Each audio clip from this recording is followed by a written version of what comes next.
طبعا داخلين على أفضل وأعظم أيام الدنيا، أيام العشر من ذي الحجة. اسمع كده النبي صلى الله عليه وسلم بيقول لك إيه في الحديث.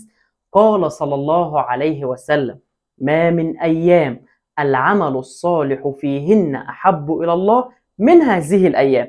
فالصحابة قاعدة مع النبي صلى الله عليه وسلم فتستعجب وتسأله: يا رسول الله، ولا الجهاد في سبيل الله؟ يعني احنا نطلع نجاهد في سبيل الله؟